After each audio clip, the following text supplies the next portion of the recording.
What is up, folks? Bear with us on this video because I don't know how well the autofocus will do with the Red Komodo. We're kind of testing out a native Canon lens and the Red Control app with the autofocus. However, this is not a video about the Red Komodo nor the Red Control app autofocus and all of that. This is a video about Simmod Lens. Now, I've been a huge fan of Simmod for a very long time. It started with my hunt for the perfect variable ND filter, and I still to this day, years later, think that the Simmod variable ND filter, to me, is the #1 variable ND filter to have in your kit. If you have not seen the slew of test videos I've done, I've compared that filter to other brands such as Schneider and Tiffin and Firecrest, and also some not so industry standard brands. So I've made an entire playlist of all the videos I've made comparing that Simmod variable ND to other filters, and I'll have a link up here and down in the description below. But today we're looking at some hot new gear available from Simmod Lens. They have a new little collection of custom caps that you can get. Now, Simmod have always done laser engraved caps, but now they have these aluminum ones. These are aluminum, and they have these new carbon fiber caps. Now, I've seen some shade being thrown on these carbon fiber caps over on the Facebook user groups, and I gotta say, I kind of dig them. Now, you'll notice that they are pretty reflective, they're pretty shiny, but I think I like them so much because it reminds me of my auto detailing days. I did used to have a little auto detailing shop here in LA. I've been detailing cars since I was 13, and if you're a car guy, I'm not really a car guy, but I'm an auto detailing guy, carbon fiber is a thing that's sometimes in the interior of a lot of schwanky-danky cars like BMWs and that stuff, you know, if they're hot rods.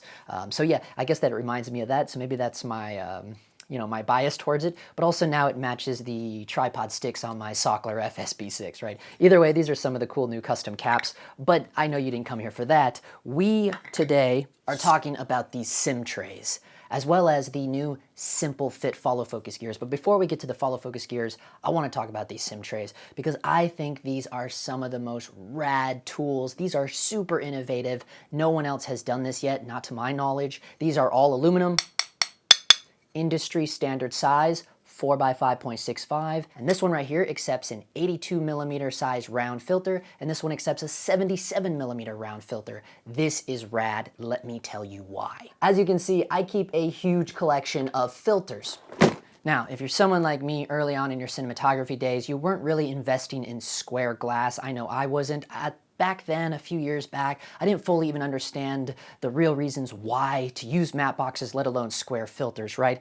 I've since learned these things, but I still never got rid of all of my 77mm round filters, and I have some pretty rad and also kind of expensive filters in this kit. If you guys know filters, you know that one of the reasons why you kind of don't want to move on to square filters is because of the cost. I know that was the case for me, but also even the round ones are not very cheap either, with all things considered. I have a split diopter here. I have a Schneider confetti streak filter. This is a highly expensive one. And then I have some of the more go-tos, you know, like the Hoya IR cut, quarter Tiffin Black Pro Mist, the old cliche throwback, right? A 77mm Tiffin half digital diffusion FX filter. And one of the most important ones that everyone should have in your kit, the Tiffin circular polarizer. You tend not to use them much anymore. I know I haven't really touched the majority of those 77mm round filters since. And also, so this is a set of diopters. These come in really handy if you don't have any lenses that do macro focusing. So these will help you get super, super close shots. So these are highly recommended. But again, these are 82mm, as well as two of my other favorite filters. These are both 82mm. We have my Schneider quarter Hollywood Blackmagic filter and the Schneider True Streak filter. Now, these are 82mm. Now I know what you're thinking. You're thinking, Justin, why do you even have 82mm filters if all of your lenses take 77mm? Well, I live in LA where you tend to find filters that are going on something like Facebook Market for really cheap, and I grab them up, you know? So I say 82, what's the big deal? I'll just use a 77mm to 82mm step-up ring. Bada boom, bada bing. The problem is when you're on set and you go, oh yeah, it's time to swap, let's change from the 35 to the 50mm. Oh, let me unscrew my Schneider, you know, my Hollywood Blackmagic filter, and it's got the step-up ring, and you take it off one lens, you put on the other lens, you go, oh, it's not fitting on this lens. Oh, the step-up ring didn't go through. Oh, you got to go get it off the other lens, and you can see where that turns into a huge headache very, very quickly. So what ends up happening is the majority of those filters I just haven't touched in a long time. But now all of that has changed with these awesome SIMtrays. Bada boom, bada bing, I can just throw these in here. only one time to screw on. So you'll no longer be sitting there unscrewing a filter on a lens while they're like, hey, we need to get the shot off. Yeah, real quick, I'm just screwing on my screw-on filter. People are gonna be standing around going, is this guy really using screw-on filters? We're trying to make a friggin' movie here, right? So it can be a little embarrassing, but also, you know, it can cut into your time when you're on set. And this is so much easier and quicker. Just look at this. This is my 77mm Tiffin circular polarizer. Now let me tell you why this is such a game changer to have these SIMtrays with something like a circular polarizer. All of the trendy matte boxes that everyone is using right now, including mine, the Wooden Camera ZipBox Pro, the Bright Tangerine Misfit Atom, the new little Tilta Baby matte box, even the new one that Small Rig put out. What do all of those matte boxes have in common? None of them can accept a true rotating filter tray. Those are essential for a rotating circular polarizer. Now, with the SIMtrays, you can use your circular polarizer that's actually round, screw it into the SIMtray, and now you can simply just rotate that circular polarizer, and you can see what it's doing even right here, right now. Now you say, Justin, what is a circular polarizer? I know we have all kinds of different people that watch my videos, okay? So I know probably a good percentage of you already know the importance of a circular polarizer, so maybe you can just fast forward through this section, but I do want to talk about the importance, why you would use a circular polarizer. It's for shots like this right here. Now this is for a little passion shoot that I was doing for some friends. This is with the red Komodo and a Zeiss 21mm lens. That's why it's so wide, but there you'll see I was using this exact circular polarizer. What do we take note of here? We don't see me, the camera guy, in the reflection through the front windshield, and we're not getting any reflections on that glass. We can see right through the windshield. We can see the actors' faces. Nobody took the time to wash that windshield, so it has nothing to do with how clean it is. This is all because of the Tiffin circular polarizer. They are essential for shooting through windows, and I can guarantee if you haven't done a shot like that yet, you most certainly will at some point in your very near future. So now I can maintain the contrast in my image and fight any unwanted glare and flare because I'll be able to drop this SIMtray into my Wooden Camera ZipBox Pro. This, ladies and gentlemen, is a game changer. So now one thing I do want to address, because a friend of mine over on the Dog Times private Discord channel through the Patreon group, shameless plug here, he let me know, hey man, the SIMtray's vignette at the wider focal lengths. So I did have to put that to the test, but before this deters you, just give me a listen here, okay?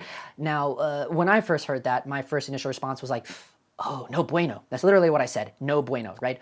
But here's the thing, I have the Sigma Art 18-35, I threw it on the red Komodo. Now this is the test. Keep in mind, I am shooting at full sensor here, so it's a little bit wider than a normal Super 35 sensor. It's a 17:9 versus 16:9. And here we go. You will notice on the Sigma Art, as soon as we start dropping below 24mm focal length, meaning wider than 24mm, we start to see vignetting with the SIMtray, and it gets pretty severe down there at the 18mm focal length. So you will vignette starting around 22mm and below, anything wider. But here's the thing, hear me out on this. Here's the reality of this. Any lens magazine is going to list any lens under 24mm an ultra wide angle lens, because that's exactly what it is. If you take note here, this is one of my favorite lenses. I call this the Stranger, aka the Revenant lens. This is a Zeiss Classic 15mm f2.8 lens. What do we notice about this lens? It has a built-in lens hood. Zeiss did not make it available for you to unscrew this. A lot of people really hate that. I've even seen people on YouTube cut the lens hood off of their lens, which I highly don't recommend. And here's the reason why lens manufacturers leave the lens hood on like this, and Zeiss don't even give you the option to take it off. It's because when you have an ultra wide angle lens, the reality is you can't really use a matte box at all with an ultra wide angle lens. It's going to vignette, you're going to see the matte box in your shot. Why? Because the lens is so damn wide, right? So you have to take those things into consideration when you have a big wide lens or anything under 22mm or even anything under 24mm. You're not really going to be able to use a matte box with those lenses anyways, right? What's cool about this Zeiss lens is that they've integrated a 95mm filter thread on this, so I'm still able to, you know, use my Firecrest IRNDs that are 95mm in diameter. But the reason why this is because Zeiss knew, like, hey, they're not going to be able to use a matte box, but the whole purpose of a matte box, beyond just holding filters, is to fight the unwanted glare and flare and maintain the contrast, what we mentioned before, right? So I just want you all to bear that in mind. I still think these SIMtrays are a killer investment, mainly because of that whole polarizer thing we talked about earlier. But But now I can just easily swap out some of my favorite filters on set and not have to worry about looking silly, unscrewing filters off of the lens and taking the time to unscrew those, and you risk the, dropping them and all this nonsense. I don't have to worry about that. This is one of my favorite filters right here, the Schneider Quarter Hollywood Blackmagic. Now we can just easily go from lens to lens. So this is awesome. So if you have a bunch of round filters laying around, the SIMtrays may be the answer to all your woes of no longer using those round filters. But also, I strongly recommend for any of my guys using any of those newer hipster dipster type matte boxes, you're gonna wanna have a circular polarizer in your kit, and the only way you're really gonna be able to use that and still use a matte box to maintain the contrast in your image is to get one of these SIMtrays. One thing I want to point out right out the bat is that Simmod are not paying me to make this video. They're not even asking me to say anything nice about this video. I am a friend of Ron's, but we're all just cinematographers working in the industry. Granted, he's a way higher level cinematographer than I am, but I'm just a huge fan of the Simmod Lens company. So yeah, that's why I'm making this video, because I actually love these products. So now we're going to look at the simple fit follow focus gears. Here you'll see with my Tokina Ingenue inspired zoom lens. This is the 2870 f2.6. Done a full review on this video. I'll have a link up here and down in the description below if you haven't seen that yet. But here you'll notice where I have now fitted it out with the Simmod simple fit follow focus gears. These are the very first and only aluminum metal gears that you'll be able to get for DIY style home modding your lenses for cinematography use. All the other follow focus gears out there for all my DIY guys are gonna be 3D printed, Delrin. You're not gonna get industry standard aluminum metal gears like this. I mean, this feels good, it's solid. These guys aren't going anywhere. It's the real deal, and it's 0.8 industry standard pitch. When you go to this simmodlens.com website to order your simple fit follow focus gears, you are gonna need to know something about your lens, because they sell these in different sizes. Now on the Simmod website, it does say that you can use like a fabric ruler from Joann Fabrics, or even, they give a website, I think it's printaruler.net or something like that, and you can print out a paper ruler and use that to measure your lens. But yeah, I don't know, that can get very weird. You got to sit there and count all the ticks. It's just not accurate. I highly recommend just picking one of these bad boys up. This is a caliper tool. This is literally only $9 and it'll be on your doorstep tomorrow. And to help your life a little better, I put a link to this down in the description below. And it's legit, it's accurate. You're gonna get a solid measurement of the diameter of your lens barrel, no second guessing. And one thing you are gonna wanna do though when you first get this is you turn it on, make sure it's closed, right? And then you're gonna wanna hit this 0 button right here so it automatically knows where the 0 mark is, and then as you pull out, you can measure the diameter of your lens. And this one actually even comes with 3 little batteries too, so it's I mean, $9. Just go for it. You'll know you have a very accurate measurement of your lens. I highly recommend picking one of these up. Another little piece that's gonna help you out, this is a little grippy little pad. You can get a huge roll of this. I actually have this on all my camera carts on the top. I have this on one portion of my work desk. This is awesome. This is the same stuff that auto mechanics put inside their toolboxes, so when they whip open their toolbox drawer, their tools don't fly everywhere. They literally stay. And this is really good to have on the table underneath your lens. Again, there will be a link to this down in the description below if you're interested in something like this. It's just smart, and it's great for your camera carts too. So once you get the diameter of your lens with your caliper, you can go on the simmodlens.com website, and you'll notice they have lots of different kits from extra small all the way up to double XL.